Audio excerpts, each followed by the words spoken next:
Procuradoria-Geral da República e no Supremo Tribunal Federal. O presidente Jair Bolsonaro participa da estreia aqui na Jovem Pan News, faz elogios a esse novo canal e diz que a Petrobras só dá dor de cabeça.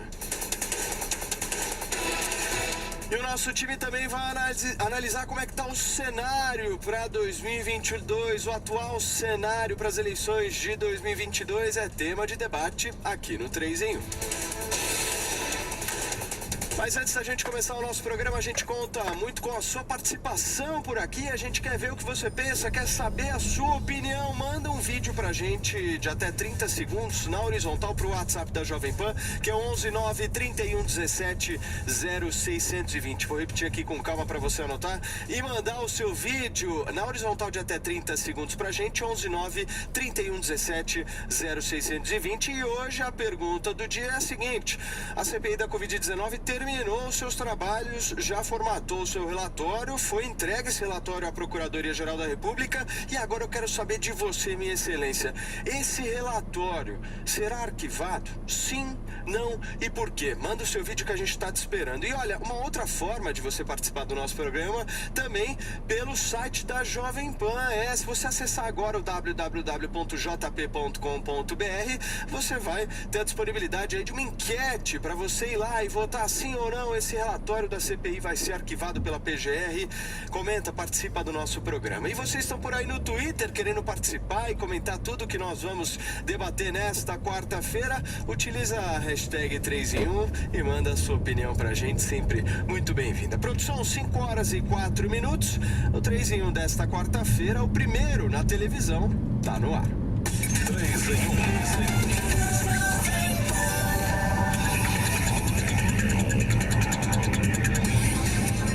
Então, gente, porque a equipe do Procurador-Geral da República, Augusto Aras, afirma que será dado andamento metódico ao conteúdo do relatório entregue, que a investigação deve ser fatiada. Na avaliação de procuradores da cúpula da PGR, já havia muita coisa em apuração desde antes da CPI e caberá à Procuradoria agora avaliar eventuais medidas relacionadas a autoridades com foro privilegiado. Na tarde de hoje, os senadores fizeram a entrega oficial do relatório final da CPI da Covid-19 ao Procurador-Geral da República, o PGR, Augusto Aras. Em seguida, se dirigiram ao Supremo Tribunal Federal para a entrega justamente do documento ao ministro Alexandre de Moraes. Foi o que aconteceu na tarde desta quarta-feira e é motivo para nossa discussão por aqui. Vamos comentar com os nossos comentaristas aqui, o nosso time de analistas aqui do 3 em 1. Primeiro, boa tarde para vocês. Vocês estão muito bonitos na televisão. É a Jovem Pan News até às 6 horas aqui com o nosso 3 em 1.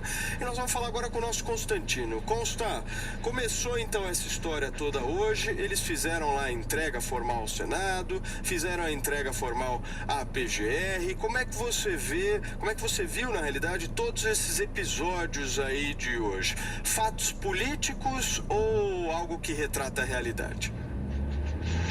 Apenas narrativas políticas, Paulo. Boa tarde a todos. Eu vejo com uma certa satisfação e um certo alívio cada passo agora dessa CPI, porque é um passo mais perto do último, né? É uma CPI que não deveria ter existido, é uma mancha enorme no currículo do Senado e da imprensa, que por ódio a Jair Bolsonaro resolveu levar a sério essa palhaçada toda, resolveu levar a sério o Renan Calheiros, o Omar Aziz e Randolfo Rodrigues bancando ali os bastiões da ética, da ciência e da democracia, né? E com essas acusações esdrúxulas, cá entre nós esdrúxulas, né? Se você acha que a postura do governo federal ou do presidente da República foi inadequada durante a pandemia, isso é absolutamente legítimo, é do jogo. Eu mesmo tenho várias críticas à postura do presidente. O governo fez bastante coisa, a justiça seja feita, mas eu acho que era necessário ali tentar unir um pouco mais o país. Mas isso é uma discussão para a política, para as urnas.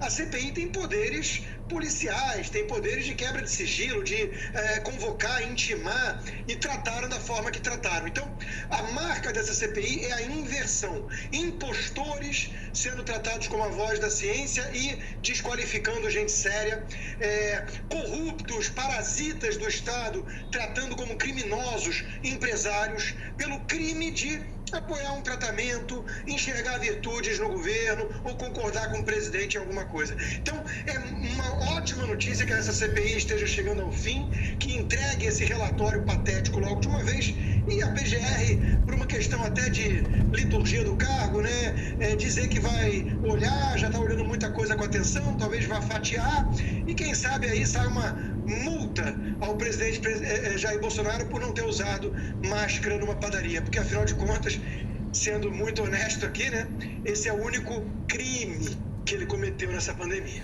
Piperno, esse é o único crime que o Bolsonaro cometeu na pandemia?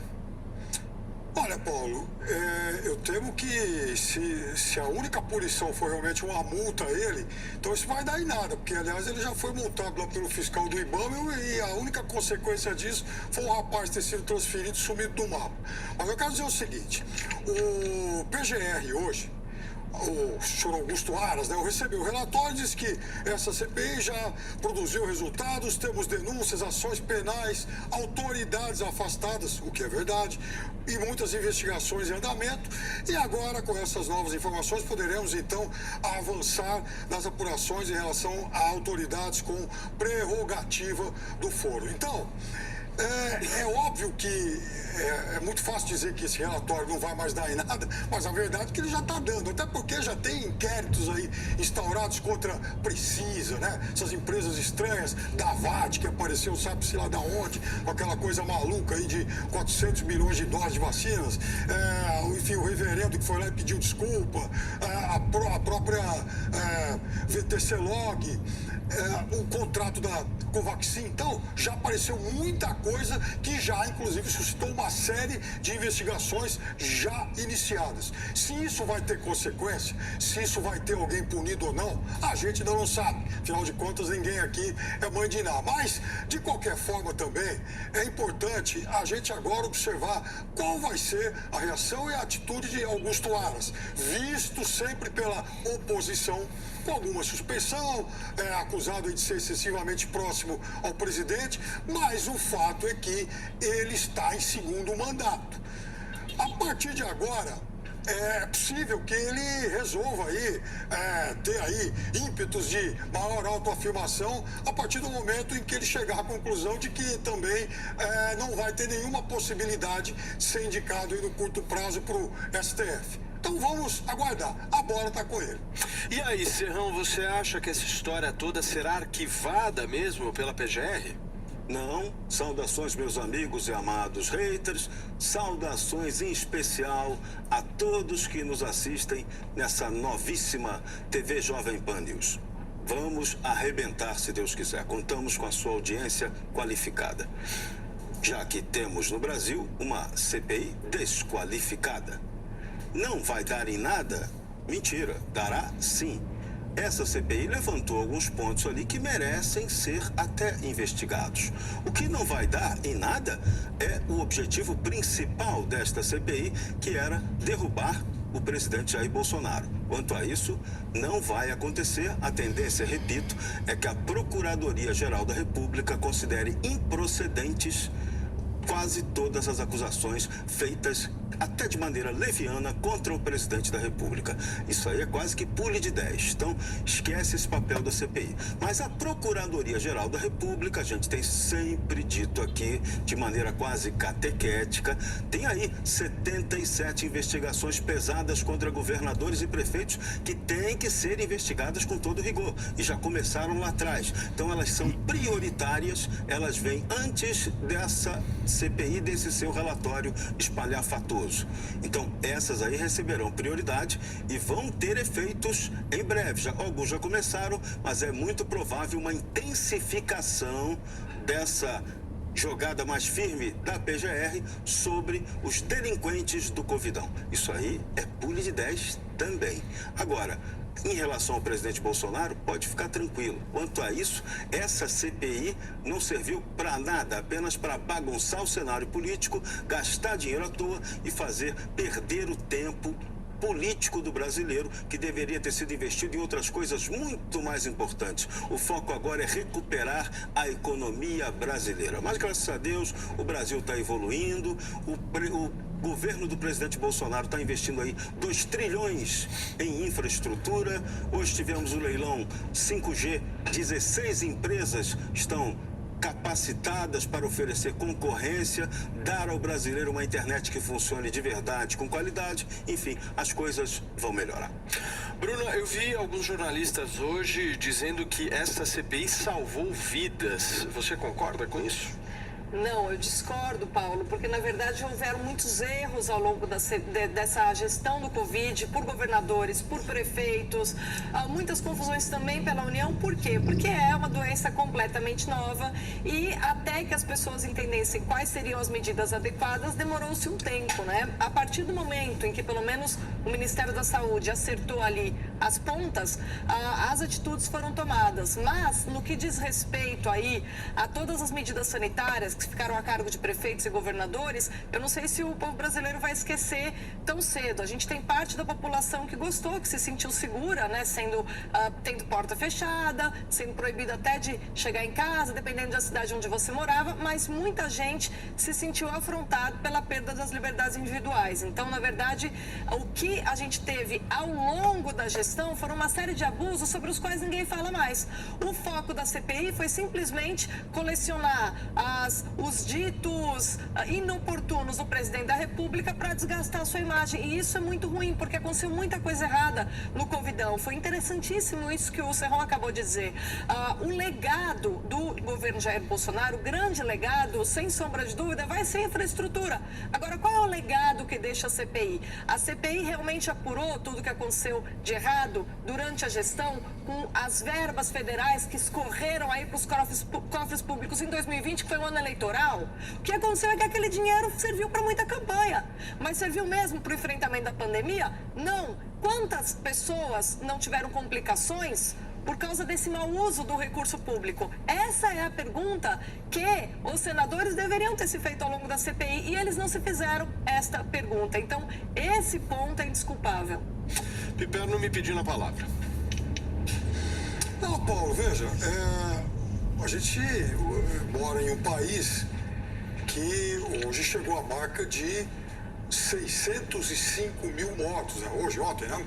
Então, em números absolutos, o Brasil é o segundo país onde a Covid mais matou. Se você pegar em números relativos, o Brasil é 12º, o que também é muita coisa. Ou seja, o Brasil está aí entre os 5% onde mais se morreu de Covid, se a gente falar em números relativos e não absolutos. Então, isso é muita coisa. Um país que tem 2,7% da população mundial e é responsável por 12,3% do número de mortos, obviamente ele fez muita coisa de errado. E um país que negligenciou o combate à Covid lá atrás, lá no início, é claro que ele tem que assumir os seus erros e as pessoas, os responsáveis pelos equívocos da morte, eles têm que pagar por isso. Que bom que você usou o plural, né, Piperno? Porque são os responsáveis. Eu não tenho dúvida que agora, o que é quando a gente tem governadores, prefeitos, mas quando a gente tem um processo de epidemia, vamos entender que o ser humano, ele não é mais poderoso que a natureza, tá? O ser humano, ele vive aí há séculos tentando controlar a natureza e nesses momentos, quando eu vejo a política tentando dizer como é que você deveria ou não controlar a natureza, ainda mais esses gente como Renan Calheiros e companhia, o G7, um bando de ignorantes que não conhecem nada nem de história da ciência para ajudar aqui a gente a entender esse processo e politizando e usando de palanque algo que é típico da adversidade e da própria condição humana.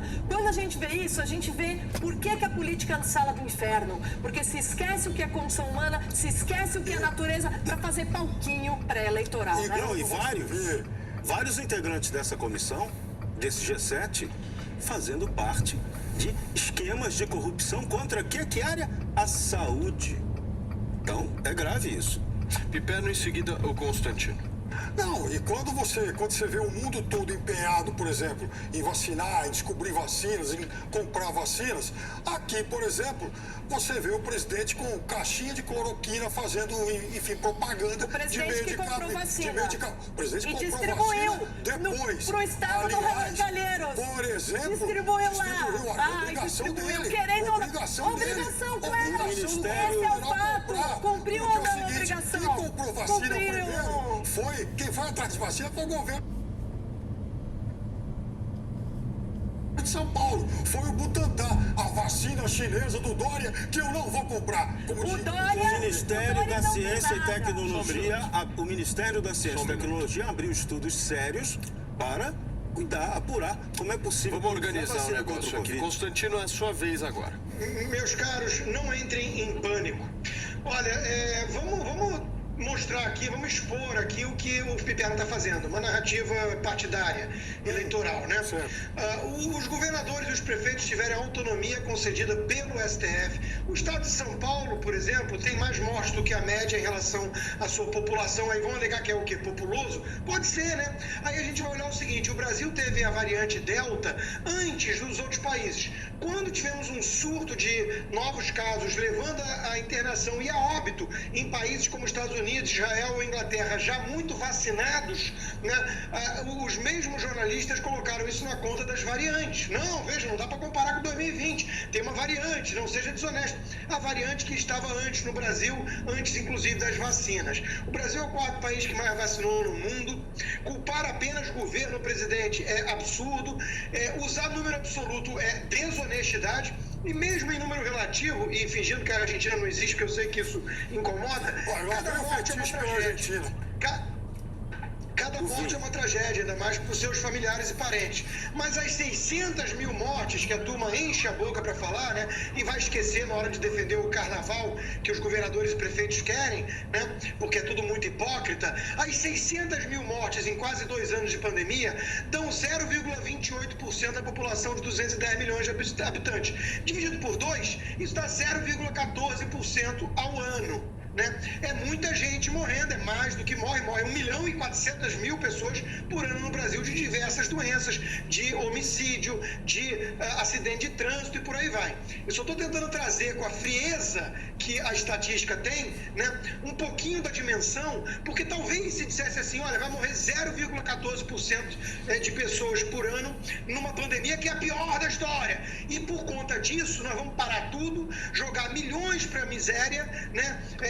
Obrigar todo mundo a se comportar que nem gado, que nem robô, com passaporte, com máscara, até eu disser que tem que ser usada, senão depois 2, senão depois nenhuma, e por aí vai. E todo mundo aceitou docilmente. Então é óbvio que há uma hiperdimensão nessa história toda por conta dos corona lovers, de quem gostou de usar de forma sensacionalista esses óbitos todos, tanto que nessa CPI patética queriam até mesmo a mãe lá de um humorista famoso, né, que infelizmente morreu da doença. Ela não aceitou se prestar a esse papelão. Então eu acho que tinha que ter um pouquinho mais de respeito àqueles que morreram e não fazer tanta demagogia barata assim. Serrão pediu antes, O Piperno, chama o Constantino VAR, falou Serrão. Vou chamando o VAR aqui, porque o Constantino falou do carnaval que os governadores e prefeitos querem fazer. Então, o VAR lembra do carnaval que esses governadores e prefeitos fizeram e foi exatamente essa maior festa popular do Brasil que contaminou a maioria dos brasileiros. Pode anotar isso, tá? Principalmente com turistas que vieram do país onde o Covidão começou com mais intensidade, que é a Itália. Só para lembrar Piperno, isso. você. Não, primeiro que eu queria só observar uma coisa, Constantino. 605 mil pessoas. Isso dá mais do que o município de Joinville. Isso não é pouco em lugar nenhum do mundo. E Eu não disse que é pouco, Piperno. Não, pera lá, deixa eu só completar o raciocínio. O que eu quero dizer para você é que o que são 605 mil óbitos a mais daquilo que o Brasil tradicionalmente contabiliza, a ponto disso, inclusive agora, reduzir a expectativa de vida do brasileiro. Vai lá, Bom, Constantino. em primeiro lugar, não são 600 mil mortes a mais. Tem muitas mortes que já aconteceriam por problemas respiratórios, comorbidades, e que morreu com Covid, e tudo é atribuído à morte de Covid, né? E independentemente disso, você Professor, quer dizer que agora você é cientista. no Brasil. Você tem agora o Só poder morreram de no adivinhar a morte, que o sujeito vai morrer. Não, morrem 1,5 milhão de pessoas no Brasil por ano. Isso vem, inclusive, aumentando por questão da idade. Claro. Né? Vai morrendo pirâmide e vai morrendo mais gente. Então, morre 1,4 milhão de pessoas por ano no Brasil. Isso morre. Eu tô dando apenas a dimensão dos números, para não ficar todo mundo à mercê dos sensacionalistas, daqueles que fazem demagogia barata, ou daqueles que fingem, né, que só no Brasil tivemos essa pandemia. É por isso que esses querem esquecer a existência da Argentina e por aí vai, né? E quando usam um número absoluto, então, aí a gente sabe que está mesmo diante de uma narrativa política, esquecendo que o Brasil tem 210 milhões de pessoas, né? Aí, qualquer número no Brasil tem uma ordem de grandeza enorme, E, aliás, porque o Brasil é continental. Bruna. Na verdade, o Constantino está insistindo muito na Argentina, mas eu vou recordar alguns outros países também. Vamos pensar na França e na Itália, né? A gente estava falando aqui de todas as medidas sanitárias, da ditadura sanitária, na visão de muitas pessoas, e eu entendo que essas pessoas têm razões para usar essa expressão, a ditadura sanitária que tem sido repudiada em países como a Europa, por exemplo. Tanto na Itália quanto na França, a gente viu manifestações da população absolutamente fatigada de ser tratada como gado, justamente porque entendem que a condição humana, ela não está acima desse tipo de adversidade. É claro que é lamentável, mas você reduzir isso à gestão política é falta de olhar para a história, ver tudo que a gente já viveu na história da humanidade e entender que, infelizmente, gostemos ou não, nós, seres humanos, não temos poder total sobre a natureza, e sim estamos submetidos a ela. Bruna, eu se fosse um cidadão francês ou italiano, talvez eu também estivesse fatigado aí com todas as restrições à circulação, até porque lá tudo isso começou bem antes e foi muito mais rigoroso que aqui no Brasil, a ponto, inclusive, de se aplicar multas para quem transitasse na rua. Na França, por exemplo, a multa era de 180 euros, algo em torno de passa de R$1.000. É muita coisa. Então, veja, mais de um ano, né, você realmente com essas restrições, é óbvio que isso gerou uma fadiga geral. Mas você acha que isso é uma fadiga geral ou que as pessoas se deram conta que elas estavam sendo usadas no experimento social de controle social diante de algo que tem a ver com a condição humana, que é, de repente, ter de enfrentar uma pandemia, como aconteceu ao longo de toda a história? Porque isso que a gente vê, e sobretudo de populações mais esclarecidas do ponto de vista político. As pessoas se perguntaram a certo ponto, eu vou ser o quê? Marionete de político? Pelo amor de Deus. No Brasil, também as pessoas se perguntaram isso, mas esse debate, não sei porquê, por uns e outros aí, têm sido vistos como negacionistas, né? E antes puderam pular o carnaval porque governadores e prefeitos deixaram.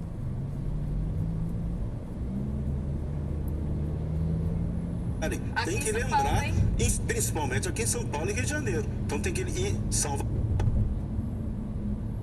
Tem que lembrar esse detalhe macabro dos foliões do Covidão. Você, Piperno. Eu diria que é muita pretensão.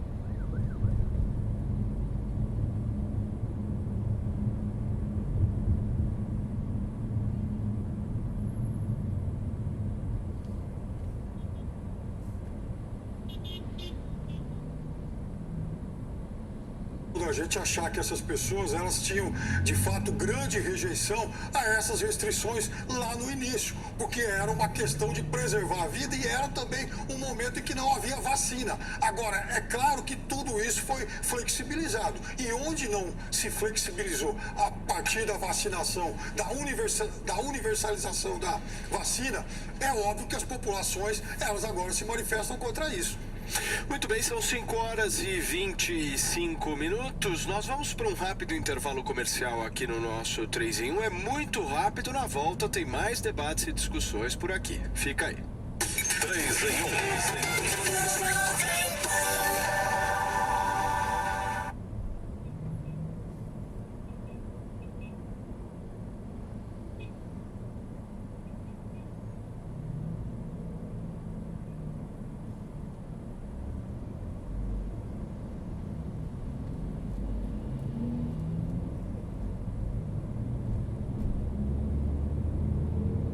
chegando a hora. Que hora, Bottini? A hora de você levar uma super BMW 320 pra casa. É isso mesmo. Vem aí o sorteio do pancadão de prêmios e você não pode ficar de fora. É a sua chance de mudar de vida. Vai correndo para fazer a sua inscrição. Você só vai pagar 66 centavos por dia. É muito pouco, Bottini. É muito pouco mesmo. Não perca mais tempo. Vá agora em pancadão.com.br e faça a sua assinatura. Você pode ser o sortudo que vai colocar na garagem essa super BMW 320. Vem pro Pancadão.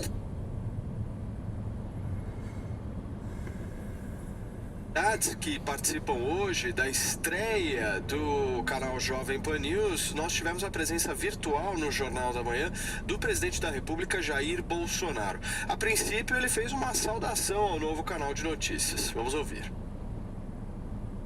Uma data marcante para vocês e para o Brasil. E nós carecemos, sim, de uma imprensa isenta. Liberdade de imprensa acima de tudo. Obviamente, com responsabilidade. Acompanho muito o programa Pingos Is, que é conduzido ali pelo Augusto Nunes, e vejo em vocês uma reserva muito grande do que é a verdadeira imprensa no nosso país. Já fui criticado por vocês, mas todas as vezes de forma justa, e eu procurei corrigir. Esse é o papel da imprensa. É isto que nós carecemos no Brasil. Tá aí a fala do presidente da República, hoje Jair Bolsonaro, entrevistado no Jornal da Manhã, e toda a programação da Jovem Pan absolutamente recheada de boas entrevistas. O governador de São Paulo também concedeu entrevista ao Jornal da Manhã hoje pela manhã, outros políticos, enfim, aqui na Jovem Pan, 24 horas por dia, de muito conteúdo para todos vocês que nos acompanham agora justamente na televisão. Nós fazemos aqui o convite para que todos fiquem conosco, no caso do 3 em 1, até às 6 horas da tarde. Em seguida tem Pingos nos Is, Jornal da Jovem Pan, Headline News, enfim, toda a programação absolutamente especial, feita justamente para você que quer uma outra opção, uma outra oportunidade de fonte de conteúdo, fonte de informação, e essa opção chama-se Jovem Pan News. Então, mais uma vez, a gente faz aqui o convite para vocês, sintonizem na Sky, na Claro, na Vivo, você que tem parabólica, estamos juntos. Muito bem, agora nós voltamos para todo o Brasil, são 5 horas e 28 minutos, voltamos também para a nossa rede de rádios, afinal de contas tem muita gente nos ouvindo e nos acompanhando também. E olha, eu estava comentando justamente agora sobre as entrevistas que foram concedidas no Jornal da Manhã hoje, e o presidente Jair Bolsonaro falou também sobre um outro assunto hoje no jornal. Vamos ouvir mais um trecho dessa entrevista. Alguns acham que a culpa é minha. Eu posso intervir na Petrobras? Eu vou responder processo. O presidente da Petrobras vai acabar sendo preso. É uma estatal que, com todo respeito, só me dá dor de cabeça. Nós vamos partir de uma maneira de nós quebrarmos mais monopólio. Tá? Quem sabe até botar no radar da privatização. É isso que nós queremos. Não adianta, outro dia chegou um assessor para mim e falou: olha, a Petrobras acabou de bater recorde na exploração de barril por dia, 3 milhões e pouco de barril por dia. Então eu falei, e a consequência disso? O povo vai pensar, nós somos autossuficientes? Somos. Mas dados a leis do passado, a vinculação do preço do combustível, levando-se em conta o barril frente lá fora e o dólar aqui dentro, o reajuste é automático. É uma empresa que hoje em dia está prestando serviço para acionistas, mais ninguém. Tá aí a fala do presidente da República, Jair Bolsonaro. Eu quero saber do Constantino se essa Petrobras só dá dor de cabeça mesmo para o governo, Consta. Paulo, o grande problema da empresa estatal em si, do Estado ser um empresário, é o mecanismo de incentivos, é a politização. Eu escrevi um livro sobre isso, Privatize Já, onde eu rebato ali 7 mitos, da privatização, e um deles é exatamente esse. Tem muita gente que, por às vezes desconhecimento sobre economia, sobre livre mercado, acha que o Estado vai proteger os interesses da nação ou dos pobres, enquanto que o empresário vai ser um sujeito ganancioso que só vai pensar em lucro no curto prazo. Ora, é o contrário. O Estado é gerido por Poder executivo, legislativo, por senadores, por governadores, por presidentes. Esses precisam ser reeleitos. Então, eles têm um horizonte míope. Eles sofrem mais pressão de curto prazo. Enquanto que o empresário é dono do ativo, e para maximizar o valor desse ativo, ele tem que ter o foco lá na frente. O Elon Musk, a Tesla já vale $1 trilhão. O Elon Musk tem a sua fortuna pessoal avaliada em $300 bilhões. E o que está fazendo o Elon Musk? Tentando levar as pessoas para Marte. Ele está focando lá no longo prazo. É dele aquele troço. Então, você explora de maneira racional os ativos se você for o dono. Se você tiver esse interesse, esse mecanismo de interesse alinhado.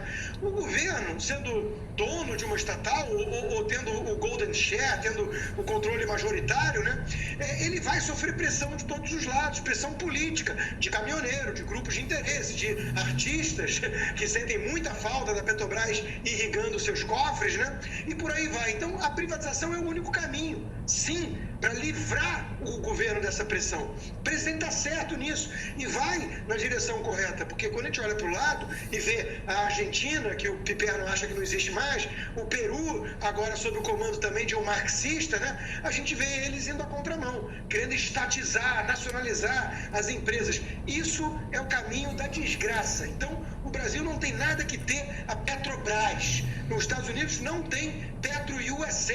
E não é por isso que a questão do petróleo é pior nos Estados Unidos. Bruna, como é que você vê essa política de privatização na Petrobras? O Constantino acabou de falar, né? Não é por isso que é pior, ao contrário, é muito melhor, né?